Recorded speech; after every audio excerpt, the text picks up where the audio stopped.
Welcome back everyone. Hi, if you're new, I'm Tori, and today we just got a good old-fashioned book haul going on. Good spring book haul. These are books that I have just been accumulating over the last couple of months or so. I think the earliest is like mid-February, end of February, up until like a couple days ago, this past Tuesday. I think I just have a really great stack here that I cannot wait to share with you guys. This is all adult sci-fi and fantasy, so I hope you guys enjoy this video. Let's get into it.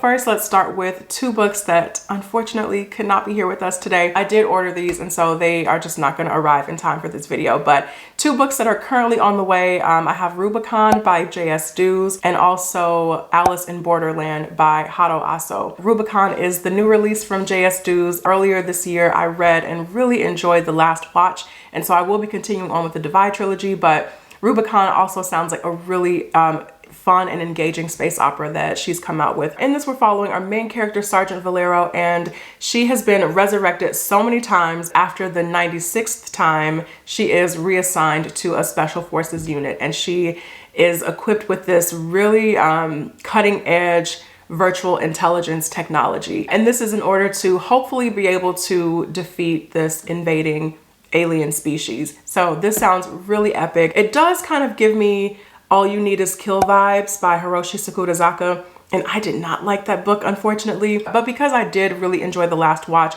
I'm hoping that this will also be a hit from J.S. Dews for me. And with Alice in Borderland, I have been so curious about the manga series because I watched the first season of the Netflix show and I really enjoyed that. Some episodes were so intense and it was just a really good show. So even if you are not interested in the manga, I highly recommend you go check out the Netflix show if you haven't done so already. But in this, we're following our main character who really wants to just escape from his life. He feels like he doesn't fit in, but one day he is transported along with his friends to this parallel world where they have to compete in these games in order to stay alive. The show is, again, very intense, some brutal episodes for sure, but I thought it was so entertaining. And so I'm hoping, because I did enjoy the show, that I will also enjoy the manga. And now let's get to the books that bothered to show up. First, I picked up Fortuna by Kristen Merbeth. I'm not reading this. Half Price Books just slipped a little bookmark in there for me, but this is the first book in a space opera series, and we're following our main character, Scorpia Kaiser. She's a pilot on the Fortuna,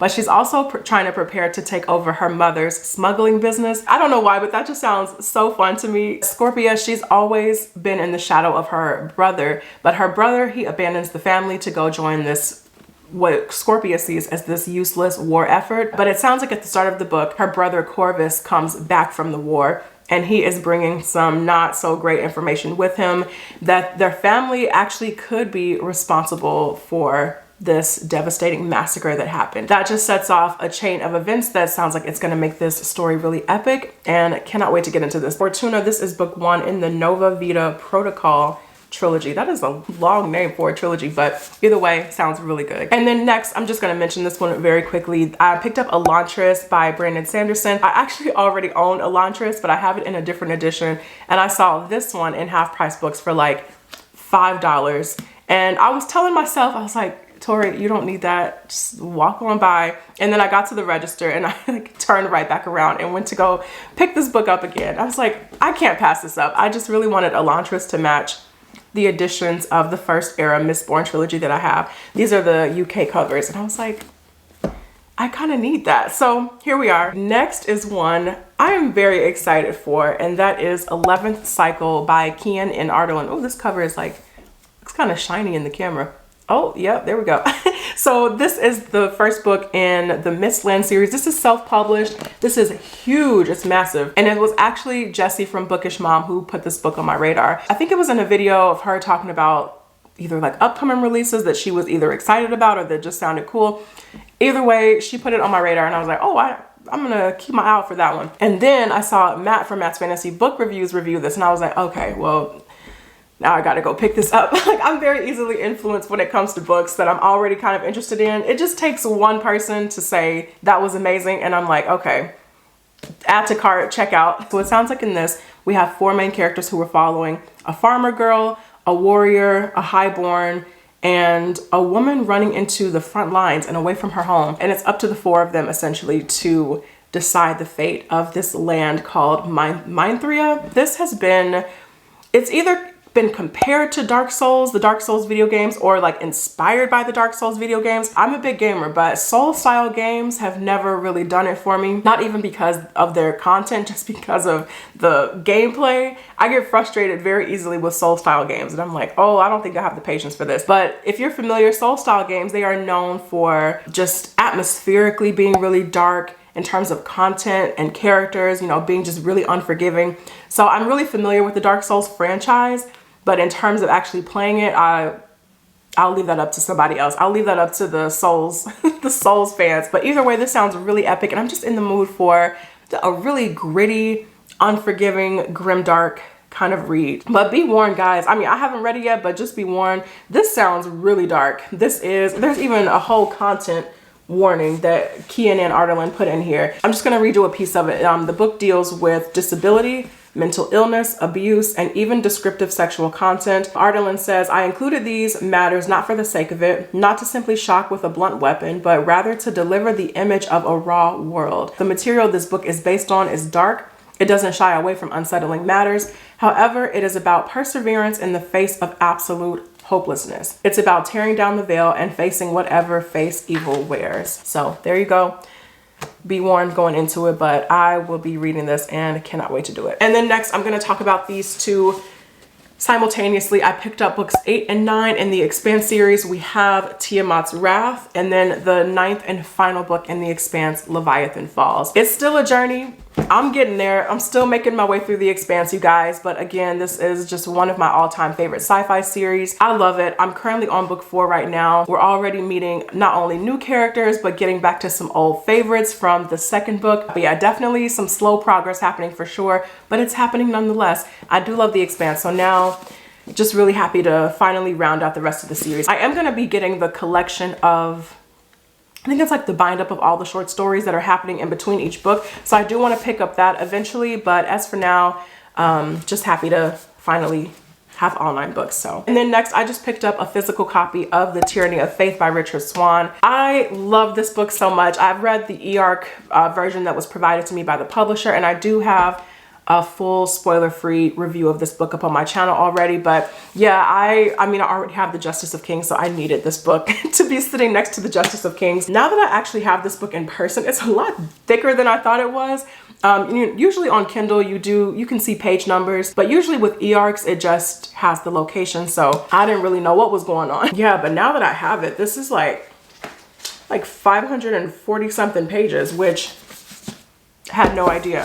So yeah, just really excited to have this. If you guys didn't know, The Justice of Kings is one of my favorite fantasy books. I love everything about it. It was one of the best books I read last year, and it is going to be a long wait for book 3. With book 3, I cannot wait to see what the cover looks like. Like the first cover, Justice of Kings, was Von Vault. And so now we got Helena. I don't even want to know what book 3 is going to look like. It's going to be so epic. I cannot wait. If you guys are even curious about the Justice of Kings, it is such a great start to what is quickly becoming just a fantastic fantasy series. We are following our main character, Von Vault, who is a justice, but he also has a lot of power, a lot of authority, but we're seeing his story unfold through the eyes of his apprentice, Helena. And truly, it is some excellent storytelling going on in this book. I loved it. Love these characters. Cannot wait for book 3, but Tyranny of Faith was just an incredible read. Then I picked up Paradise 1 by David Wellington. This is a recent release. I was so excited when I saw this book in Barnes & Noble. I think one of you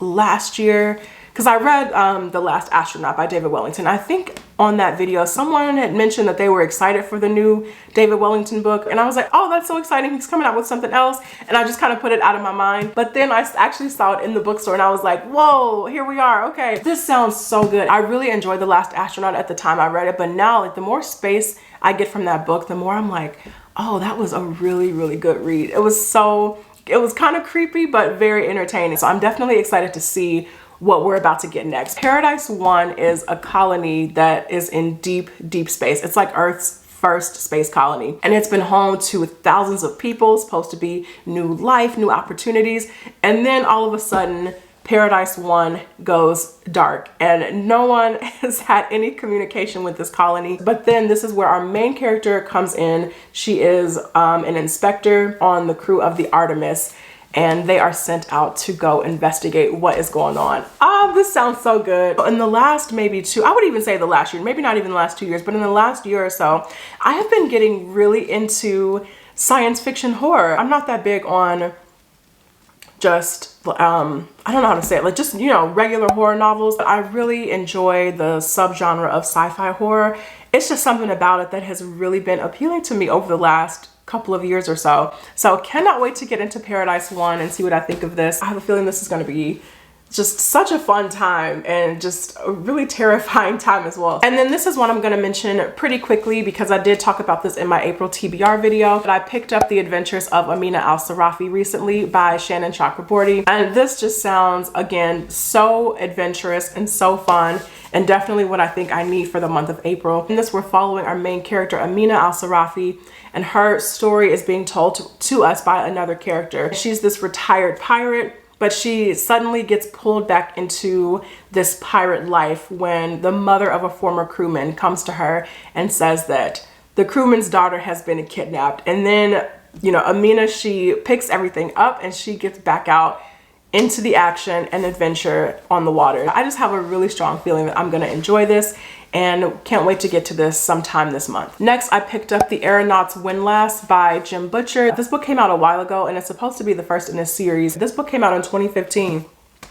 And so far there's only a title for book 2. So I don't know, am I starting a dead series? I have no idea. We'll see what happens. But this sounds like a steampunk fantasy that gives me that same kind of fun and adventurous vibe of Retribution Falls by Chris Wooding, which is a fantasy book that I loved so much. One day I am gonna go back to that series, but Retribution Falls, it was so good.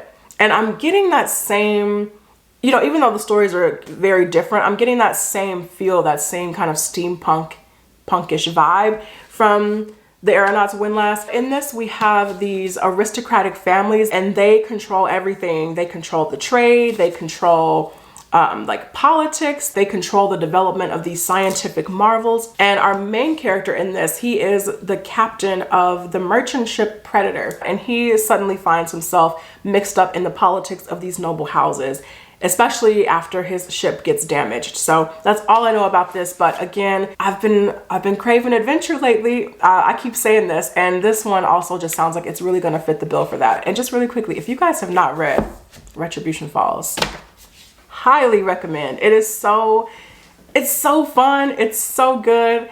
It is like the definition of found family if you guys enjoy a trope like that.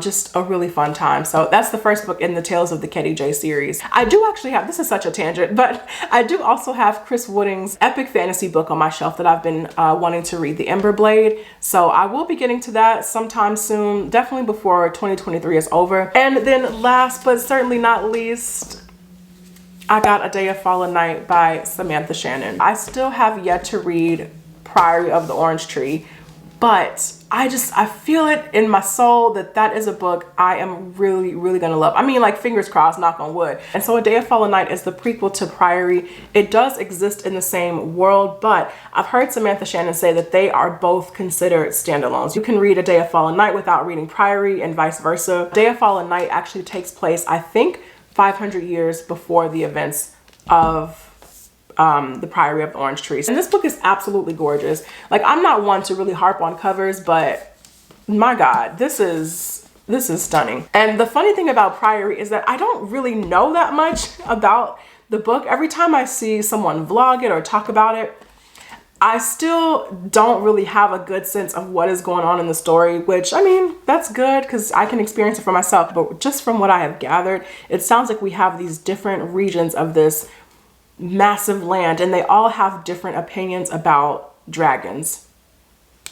That's all I know. I feel like the storytelling though in that book and in Fallen Night, it's just going to be so beautiful and immersive, and just, I can't wait to go along for this epic story. So even though it doesn't matter which one you start with first, I'm still going to read Priory first just because it came first. I think even Samantha Shannon said, oh, you can start with Day of Fallen Night, and I recommend that. And I was like, oh, that's nice, Samantha. But if you guys have read A Day of Fallen Night and Priory, you know, let me know your thoughts on that. Just which one you would recommend reading first, or which way you preferred to read it. I would like to hear about that. I still think I'm gonna read Priory first though, but just let me know what you did. So that is it for me, you guys. Thank you all so much for watching this video. I really appreciate it. Let me know down in the comments if you have picked up anything recently, whether from your local bookstores, whether from your library. Just let me know what you're reading, what you're excited about. I wanna hear about it, and I will see you guys in the next video. Take care.